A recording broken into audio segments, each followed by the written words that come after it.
How to cook perfect rice. How do we do that? So we take our container and we fill that. Then grab a sieve, pop the rice in here, and you want to give it a good rinse. You're rinsing off any starch, and you've got to do this until the water runs clear.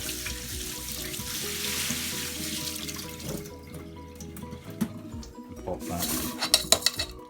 Then take your container again and fill it up once and twice.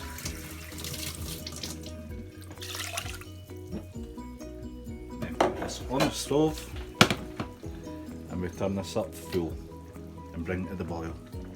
Once your water's up to the boil, turn it right down to 2. Pop the lid on it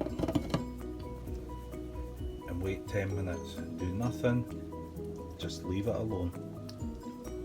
After 10 minutes, take it off the heat and leave it for 5. Take your rice,